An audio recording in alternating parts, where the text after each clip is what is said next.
Howdy case இன்றைக்கி பல்லவர சந்தைக்கு போய் ஒரு டேர் பண்ண போகிறேன். அது என்னன்னு பார்த்தீங்கன்னா, என் நேமில் மொத்தம் 6 லெட்டர்ஸ் இருக்குது. RUBESH. இந்த லெட்டர்ஸில் ஸ்டார்ட் ஆகிற ஏதாவது ப்ராடக்ட்ஸ்லாம் நான் அங்கே வாங்கணும். மொத்தம் 6 ப்ராடக்ட்ஸ் வாங்கணும். இதில் இன்னொரு ட்விஸ்ட் என்னென்னு பார்த்தீங்கன்னா, அந்த 6 ப்ராடக்ட்ஸுமே நான் ₹1000 பட்ஜெட்குள்ளே வாங்கணும். உங்களுக்கே தெரியும், பல்லவர சந்தையில் A to Zலேருந்து எல்லா ப்ராடக்ட்ஸுமே இருக்கும். ஆனால் அந்த 6 ப்ராடக்ட்ஸுமே நம்ம பட்ஜெட்குள்ளே வாங்க முடியுமான்றது தான் சேலஞ்சு.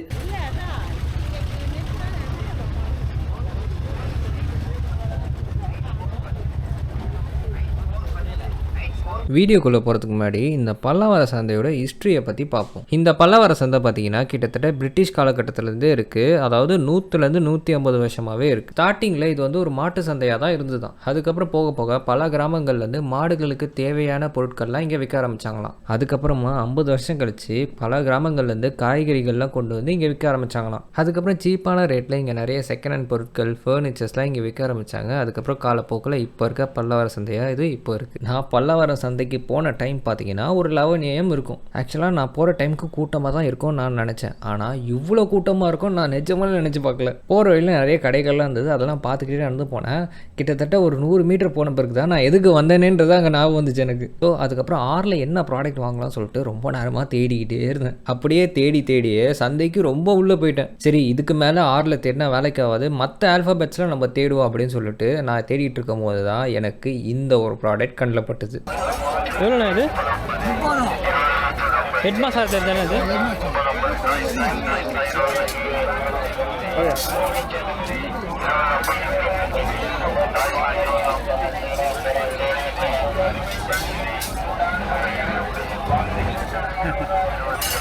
ஸோ அப்படி என்னோடய ஃபர்ஸ்ட் ப்ராடக்ட்டை நான் வாங்கிட்டேன். இந்த ப்ராடக்டோட நேம் என்னன்னு பார்த்தீங்கன்னா ஹெட் மசாஜர். இதோட ஸ்டார்டிங் லெட்டர் H. என் நேமில் இருக்க லாஸ்ட் லெட்டர் H தான். இதோட ரேட் பார்த்தீங்கன்னா ₹30.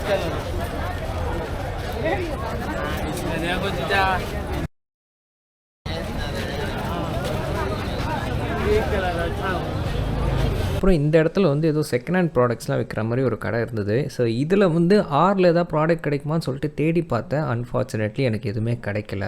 அதுக்கப்புறமா 6ல் நான் ஒரு ப்ராடக்ட் கண்டுபிடிச்சேன். சரி, இதெல்லாம் எதுக்கு வாங்கிக்கிட்டு இதோட மாதம் ஏதாவது பொருள் வாங்கலாம்னு சொல்லிட்டு நான் அதை விட்டுட்டேன். ஆனால் அதுக்கப்புறமா கடைசியில் வந்து மறுபடியும் அதே கடைக்கு வந்து அந்த ப்ராடக்ட் தான் வாங்கினேன். அது என்ன ப்ராடக்ட் சொல்லிட்டு நீங்களே இந்த வீடியோவில் பார்ப்பீங்க. ஆக்சுவலாக சொல்ல போனோன்னா எஸ்ஸில் அங்கே எனக்கு நிறைய ப்ராடக்ட் கண்டப்பட்டது. அப்போது இந்த சின்னதாக இருக்க ஸ்பீக்கரை நான் பார்த்தேன். இது வாங்கலாம்னு சொல்லிட்டு ரேட்டை கேட்டால் 200ன்னு சொன்னாங்க. அட்லீஸ்ட் ஒரு ₹100 சொல்லியிருந்தா கூட அந்த ஸ்பீக்கர் நான் கண்டிப்பாக வாங்கியிருப்பேன். சரி, எஸ்ல தான் நிறைய பொருள் இருக்கே அப்படின்னு சொல்லிட்டு நான் தேடிக்கிட்டே போகும்போது தான் ஒரு யூஸ்ஃபுல்லான பொருள் எனக்கு கண்டப்பட்டது. எவ்வளோண்ணா அது?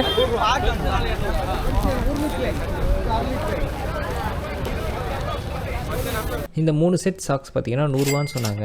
என்ன தான் ஸ்பீக்கரோட சாக்ஸ் வந்து ரொம்ப யூஸ்ஃபுல்லாக இருக்குன்றதுனால நான் இதை ₹100 கொடுத்து வாங்கிட்டேன். பாருண்ணா.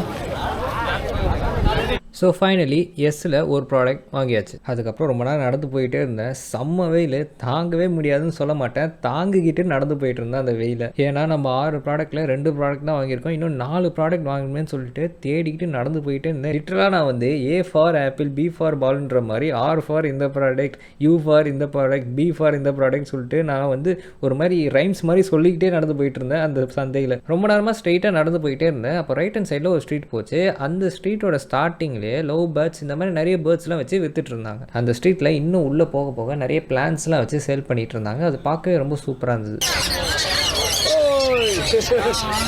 தம்பி சேர்த்து தான் நம்ம திருவாரூர்ல நீ கடை வச்சிருக்கியா? ஆமா, அதை என்ன தம்பி ஒருத்தன், அவரோட தம்பி அது என் தம்பி. ஆமா, அவன் தான் இது வெல்டிங் அந்த இது வச்சுக்கிறான், லாரி பாடி கட்டுறான்.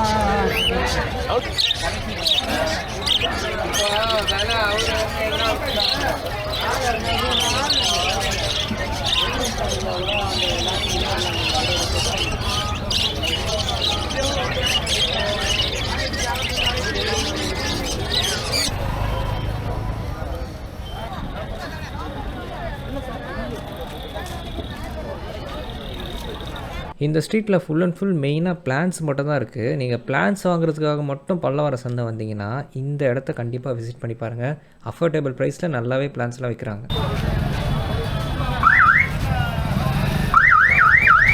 அடுத்து என்ன ப்ராடக்ட் வாங்கலாம்னு தேடிட்டு இருக்கும் போது இந்த பெட் அனிமல்ஸ்லாம் விற்கிற இடத்த பார்த்தேன். ஸோ அங்கே போன பிறகு பி லெட்டரில் ஸ்டார்ட் ஆகிற ஒரு பெட்டையோ நான் கண்டுபிடிச்சேன்.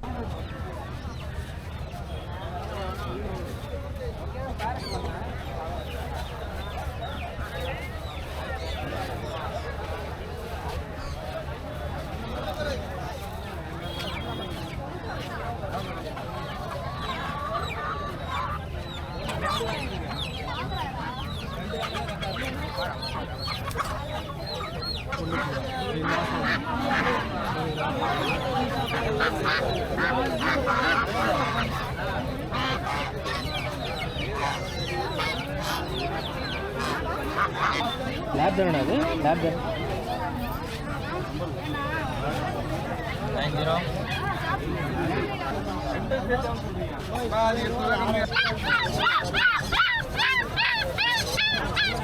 பாருங்க அது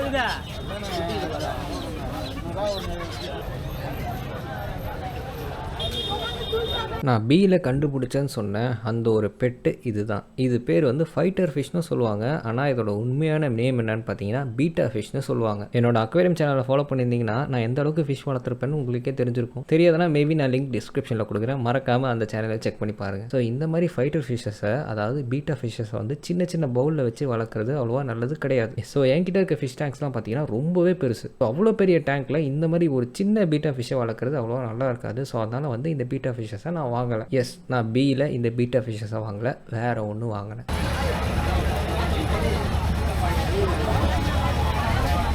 அதுக்கு முன்னாடி நான் உங்களுக்கு ஒன்று காமிக்கணும். என் வாழ்க்கையிலேயே முதல் முறையாக இப்போ தான் ஒரு எலியை நான் தொட்டு பார்க்குறேன்.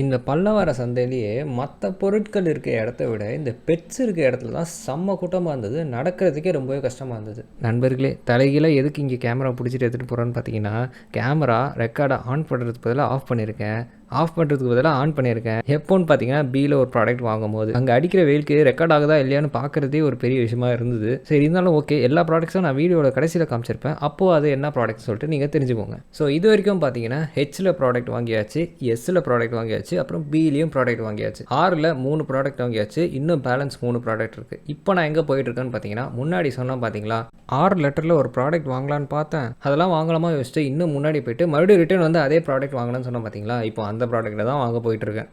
எவ்வளோ இது? இங்கே இதில் கருப்பு கலரில் இல்லையா இதே மாதிரி? ஸோ ஃபைனலி ஆர் ஃபார் ரிங்கை தான் நான் வாங்கினேன். ஸோ இந்த ரிங்கோட ரேட் என்னன்னு பார்த்தீங்கன்னா 30 ரூபீஸ் தான். பேடிஎம்மில் 30 ரூபாய் பெறப்பட்டது. உண்மையாக சொல்லணும்னா இந்த ரிங் என் விரலில் கூட பத்தலை, அந்த அளவுக்கு பெருசாக இருந்தது. இருக்கிறதே லாஸ்ட் சைஸ் தான் நான் வாங்கினேன். அப்படி இருந்தும் என் விரலுக்குள்ளேயே போகல. அதுக்கப்புறம் மறுபடியும் ரிட்டர்ன் சந்தைக்குள்ளேயே போக ஆரம்பித்தேன். யூ லெட்டர்லையும் இ லெட்டர்லையும் ப்ராடக்டை தேடி. அப்படி தேடிட்டு இருக்கும் போது தான் இந்த கடையை பார்த்தேன். எஸ், இ ஃபார் இயர்ஃபோன்ஸ் வாங்கலாம்னு நினச்சேன். அங்கே வந்து நிறைய டைப்ஸ் ஆஃப் இயர்ஃபோன்ஸ் இருந்தது. ஒயர் இருந்தது, ப்ளூடூத் இருந்தது, எல்லாமே இருந்தது. ஆனால் அங்கே எதுவுமே ஒர்க்கிங் கண்டிஷனில் தான் இல்லை. அவங்க என்ன சொல்கிறாங்க பார்த்தீங்கன்னா, அதில் சார்ஜ் இல்லை, வீட்டுக்கு போய் சார்ஜ் போட்டு பாருங்கள் ஆன் ஆகும் தான் சொல்கிறாங்க. ஆனால் எனக்கு நம்பிக்கையே இல்லை. அது எப்படி எல்லாமே வந்து சார்ஜ் இல்லாமல் இருக்கும்னு நான் யோசித்தேன். அதில் ப்ளூடூத் இயர்ஃபோன்ஸ்லாம் எவ்வளோ சொன்னாங்க பார்த்தீங்கன்னா 200ன்னு சொன்னாங்க. இதை வாங்குறதுக்கு எஸ்ஸில் ஒர்க்கிங் கண்டிஷனில் இருந்தால் அந்த ஸ்பீக்கரே வாங்கியிருப்பேன். ஸோ நான் என்ன பண்ணேன்னு பார்த்தீங்கன்னா, அங்கே ஒயர்டு இயர்ஃபோன்ஸ் நிறைய இருந்தது. சரி, இதுவும் ஒர்க் ஆகிறதுக்கு கொஞ்சம் சான்சஸ் இருக்குன்னு சொல்லிட்டு ஒயர்டு இயர்ஃபோன்ஸ் 20 ரூபீஸ் கொடுத்து நான் வாங்கினேன். ஸோ நம்ம ஃபைனலி 6 ப்ராடக்ட்ஸில் 5 ப்ராடக்ட்ஸுமே வாங்கிட்டோம். இன்னும் ஒரே ஒரு ப்ராடக்ட் தான் பேலன்ஸு. அது என்ன ப்ராடக்ட் பார்த்தீங்கன்னா யூவில் ஸ்டார்ட் ஆகிற ப்ராடக்ட். இந்த யூவில் ஸ்டார்ட் ஆகிற ப்ராடக்ட் தான் என்ன வாங்குறதுனே தெரியாமல் குழம்பி போய் ரொம்ப நேரமாக தேடிக்கிட்டே இருந்தேன். அப்போ தான் ஒரு கடையில் நான் ஃபஸ்ட்டு ஹெட் மசாஜர் வாங்கினேன் தெரியுமா, அந்த கடையில் இருந்தவர் இன்னொரு கடையில் உட்காந்துட்டு இருந்தார். சரி, நான் அந்த கடையில் போய் பார்த்தா யூவில் ஒரு ப்ராடக்ட் இருந்தது. அது என்ன ப்ராடக்ட்னு நீங்களே பாருங்கள். அந்த கடையில் ஒரு ஆன்ட்டியும் இருந்தாங்க. அவங்க நான் கேமரா கையில் வச்சுருக்கதை பார்த்த உடனே யூடியூப்பில் போடுறீங்களான்னு கேட்டாங்க. ஆமான்னு சொன்னதும் இந்த கடையும் யூடியூப்பில் வீடியோ எடுத்து போட சொன்னாங்க. நானும் உடனே அவங்களுக்கு ஃப்ரீயாக ப்ரொமோஷன் பண்ண ஆரம்பிச்சிட்டேன். புரியல. ஆமாம் ஆமாம். அதான் இது என்னது இது முதுகு மசாஜ் பண்ணுறது? Okay okay. கீப்பா இது பேட்ரி போடுற மாதிரி இருக்கா இது? ஓ பேட்ரி போடணும். ஓகே இதுவும் மசாஜர் மாதிரி ஷோல்டரில் வச்சு பண்ணுற மாதிரி. கையிலே ஓகே ஓகே ஓகே. கையில் எவ்வளோ வருது இது? ஓ 140 ரூபா. நானும் என்னோட குட்டி கசினுக்கு தான் இதை வாங்கிட்டு போகிறேன் அப்படின்னு சொல்லிட்டு என்னென்னமோ சொல்லி நான் இந்த அம்ப்ரலா வாங்கிட்டு இருந்தேன். ஏன்னா அவங்ககிட்ட போயிட்டு இந்த மாதிரி நான் சேலஞ்ச் பண்ணிட்டு இருக்கேன், யூ ஃபார் அம்ப்ரலா, அதனால தான் வாங்குறேன் அப்படின்லாம் சொல்லிட்டு இருக்க முடியாதுல்ல. ஸோ அதனால நான் அப்படி சொல்லிட்டேன். ப்ளூவா? இதை சொல்கிறீங்களா? ஸோ ஃபைனலி யூ ஃபார் அம்ப்ரலா தான் நம்ம வாங்கியிருக்கோம். ஆக்சுவலாக அங்கே என்ன காமெடி நடந்துச்சுன்னு பார்த்தீங்கன்னா, ஒரு அம்ப்ரலாவோட ரேட்டு 100 தான். நான் போயிட்டு அங்கே 200க்கு அந்த அம்ப்ரலாவும் வாங்கின்னு இருக்கேன். என்னாச்சுன்னு பார்த்தீங்கன்னா, அவங்க ஒரு அம்ப்ரலாவோட ரேட்டு 100 தான் அவங்க சொன்னாங்க. என் காதில் 300ன்னு விழுந்திருக்கு. ஸோ அதை டிஸ்கவுண்ட் பண்ணி 200க்கு கொடுப்பீங்களா நான் அவங்ககிட்ட கேட்டுட்ருக்கேன். அதுக்கப்புறம் தான் அவங்க மறுபடியும் கிளியராக சொல்கிறாங்க, ஒரு அம்ப்ரலாவோட ரேட்டு 100 ரூபா 300 ரூபா கிடையாதுன்னு. ஸோ இப்போ நீங்கள் பார்க்க போகிறது ஒரு ப்ரொமோஷன் வீடியோ. எவ்வளோ இந்த கொடைலாம்? 1500 ரூபா 2000 ரூபா. இந்த மாதிரி கொடை அதான் இவ்வளோ பெருசாக இருக்குது.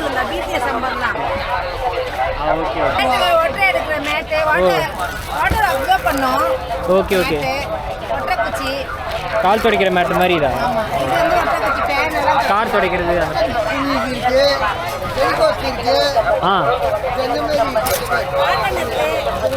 ஓ ஓகே ஓகே. இங்கே இருக்க கொடை தான் பிடிஎஸ் அம்பர்லா தான். இங்கே இருக்க கொடை எல்லாமே இவங்க வச்சுருக்காங்க. இங்கே இருக்க கொடை எல்லாமே நீங்கள் வச்சுருக்கீங்க? ஓ பிடிஎஸ் அம்பர்லா.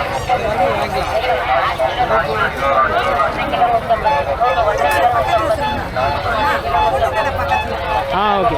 இது பார்த்தீங்க, இங்கே வெங்காய கடை இருக்குது, பூண்டு கடை இருக்குது. அது பக்கத்தில் இங்கே ஒரு கன்ஸ்ட்ரக்ஷன் நடக்குது, இருக்குது எதிர்க்க இங்கே கடை இருக்குது. இங்கே நான் வந்து அம்பர்லா வாங்கிக்கிறேன். Okay thanks. கடையில் போய் பார்க்கலாம். ஸோ அதுக்கப்புறம் ஃபைனலி நம்ம சேலஞ்சை கம்ப்ளீட் பண்ணிவிட்டு வண்டி எடுத்துகிட்டு வீட்டுக்கு கிளம்பலான்னு சொல்லிட்டு பார்க்கிங் போய் வண்டி எடுக்கலான்னு போனால், தம்பி உனக்கு ஒரு அதிர்ச்சின்ற மாதிரி ஒரு சின்னதாக ஒரு சம்பவம் அங்கே காத்துட்டு இருந்தது. என்னாச்சுன்னு பார்த்தீங்கன்னா, நான் வண்டி பார்க் பண்ணியிருக்கேன். அதுக்கு பின்னாடியே யாரோ வண்டி பார்க் பண்ணிட்டு போயிருக்காங்க. நான் வந்த டயர்ட்னஸில் என் வண்டி எடுக்கிறதே எனக்கு பெரிய விஷயமா இருந்தது. இதில் வேறு இவங்க வண்டியை வேறு நான் தள்ளி வச்சுட்டு அதுக்கப்புறம் என் வண்டி எடுக்கிறது கொஞ்சம் கஷ்டமாக தான் இருந்துச்சு. இப்போ ஃபைனலி நான் எல்லாத்தையும் வீட்டுக்கு கொண்டு வந்துட்டேன். வீட்டுக்கு கொண்டு வந்து ரெஸ்ட் எடுத்துகிட்டு அதுக்கப்புறம் தான் இந்த வீடியோவை ஷூட் பண்ணுறேன். இப்போ எல்லாமே என்னோடய நேம் ஆர்டரில் வச்சுருக்கேன். ஃபஸ்ட்டு வந்து ஆர் ஃபார் ரிங். ஸோ இந்த ரிங்கோட ரேட் என்னென்னு பார்த்தீங்கன்னா 30 ருபீஸ் ஆகுது. ஸோ இது ஜஸ்ட் வந்து ஒரு ஸ்டெயின்லெஸ் ஸ்டீல் ரிங் தான், ரொம்ப நார்மலான ரிங் தான் அது. ஸோ நெக்ஸ்ட்டு யூக்கு பார்த்தீங்கன்னா இந்த அம்ப்ரலா வந்து பார்த்திங்கன்னா சின்ன பசங்க அம்ப்ரலா மாதிரி தான் இருக்குது. இதோட ரேட் பார்த்தீங்கன்னா 100 ருபீஸ் வருது. ஸோ ஓகே ஒர்த்திட்டாக தான் இருக்குது, நல்லா குவாலிட்டியாக தான் இருக்குது 100 ருபீஸ்க்கு இந்த அம்ப்ரலா. ஸோ பிக்கு என்ன வாங்கியிருக்கேன்னு பார்த்தீங்கன்னா பெல்ட் தான் வாங்கியிருக்கேன். இந்த பெல்ட் நான் அவ்வளோ யூஸ் பண்ணுவேன்னு தெரியல, ஏன்னா கொஞ்சம் குவாலிட்டி கம்மியாக இருக்க மாதிரி தான் இருக்குது. ஸோ இருந்தாலும் 100 ருபீஸ்க்கு வாங்கலாம், அவ்வளோதான். அந்த மாதிரியான பெல்ட் தான் இது. நெக்ஸ்ட்டு வந்து பார்த்திங்கன்னா ஃபார் இயர்ஃபோன்ஸ். இந்த இயர்ஃபோன்ஸ் கண்டிப்பாக வேலை செய்யாதுன்னு நான் நினைக்கிறேன். இன்னும் நான் இதை செக் கூட பண்ணி பார்க்கல. இந்த ப்ளூடூத் இயர்ஃபோன்ஸும் இருந்தது, ஆனால் எனக்கு தெரிஞ்சு போச்சு ப்ளூடூத் இயர்ஃபோன்ஸ் கண்டிப்பாக வேலை செய்யாதுன்னு. அது வந்து 200 ரூபா கொடுத்து வாங்குறதுல வர்த்தே கிடையாது. ஸோ அதான் இந்த மாதிரி அட்லீஸ்ட் ஒயர்டு வாங்கும். இது வந்து 20 ருபீஸ் தான். ஸோ எப்படியோ சும்மா 20 ருபீஸ் கொடுத்துட்டு வர மாதிரி தான் எனக்கு இருந்துச்சு. ஸோ அட்லீஸ்ட் நம்ம சேலஞ்சாச்சும் கம்ப்ளீட் பண்ண மாதிரி இருக்கணுமேனு சொல்லிட்டு நான் இந்த ஒயர்டு இயர்ஃபோன்ஸ் நான் வாங்கிட்டேன். So for earphones. ஸோ எஸ்ஸுக்கு என்னென்னு பார்த்தீங்கன்னா சாக்ஸ். ஸோ எஸ்ஸில் நிறைய இருந்த மாதிரி தான் இருந்துச்சு, ஆனால் இந்த சாக்ஸ் கொஞ்சம் யூஸ்ஃபுல்லாக இருக்கிற மாதிரி தான் இருந்துச்சு எனக்கு. ஸோ ஷூ போடும்போது இந்த அடிடாஸ் கண்டிப்பாக வந்து டூப்ளிகேட் தான். ஸோ நார்மலாக சும்மா ரஃப் யூஸ்க்கு வந்து இந்த மாதிரி சாக்ஸ்லாம் யூஸ் பண்ணிக்கலாம். ஸோ எஸ் ஃபார் ஸோ இந்த சாக்ஸ் அடிடாஸ் சாக்ஸ் தான், ஆனால் வந்து நான் வந்து சாக்ஸ் நான் சொல்லுவேன். ஸோ ஹெச் ஃபார் இது தான். So H for head massage. இந்த ஹெட் மசாஜ் வந்து ஆக்சுவலி 30 ருபீஸ் தான். அதுக்கு முன்னாடி இந்த சாக்ஸோட ரேட் பார்த்தீங்கன்னா 100 ருபீஸ். இந்த ஹெட் மசாஜோட ரேட் என்னென்னு பார்த்தீங்கன்னா 30 ருபீஸ்ன்னு நினைக்கிறேன். ஸோ 30 தான் நினைக்கிறேன். ஸோ இது வந்து ஆக்சுவலாக நல்லாவே இருக்குது. குவாலிட்டி கூட அந்த 30 ருபீஸ்க்கு ஓகேவாக தான் இருக்குது. ஸோ ஹெட்டில் வந்து மசாஜ் பண்ணும்போது நல்லாவே ஃபீல் ஆகுது. 30 ருபீஸ்க்கு இந்த ஹெட் மசாஜர் ஒர்த்து தான். ஸோ நம்ம பேரில் இருக்க 6 லெட்டரில் இருக்க 6 பொருளையும் நம்ம வாங்கியாச்சு. ஸோ ஃபைனலி நம்ம 1000 ருபீஸ் பட்ஜெட்குள்ளேயே முடிச்சிட்டோம். டோட்டல் பட்ஜெட் எவ்வளோ இருக்குன்னு பார்த்தீங்கன்னா 380 தான் இருக்குது. ஸோ 500குள்ளேயே முடிச்சிட்டேன். ஸோ நானும் இன்னும் எக்ஸ்பெக்ட் பண்ணேன் ஒரு 800-900 கிட்டேயாச்சும் வரும்னு எக்ஸ்பெக்ட் பண்ணேன். பட் நாம் வந்து ரொம்பவே சீப்பாக முடிச்சிட்டோம். ஸோ இந்த வீடியோ நீங்கள் என்ஜாய் பண்ணியிருப்பீங்கன்னு நினைக்கிறேன். இந்த மாதிரி vlog எடுத்துல எனக்கு ரொம்பலாம் அனுபவம் இல்லை. ஸோ என்னால் முடிஞ்ச அளவுக்கு ஒரு நல்ல அவுட்புட்டை நான் இந்த vlogல நான் கொடுக்குறேன். ஸோ ஓகே, இந்த வீடியோ உங்களுக்கு ரொம்ப பிடிச்சிருந்தா இந்த வீடியோக்கு ஒரு லைக் கொடுத்துருங்க. எனக்கு வந்து இப்போ கிட்டத்தட்ட ஒரு 47,000 சப்ஸ்கிரைபர்ஸ் இருக்காங்க. அதில் ஒரு 5,000 லைக் வந்தால் கூட நான் ரொம்ப சந்தோஷப்படுவேன் இந்த வீடியோக்கு. ஸோ அதெல்லாம் மறக்காமல் லைக் பண்ணிக்கோங்க. அண்ட் நம்ம சேனலை மறக்காமல் சப்ஸ்கிரைப் பண்ணிக்கோங்க. So okay, peace strong, we you. Thank you.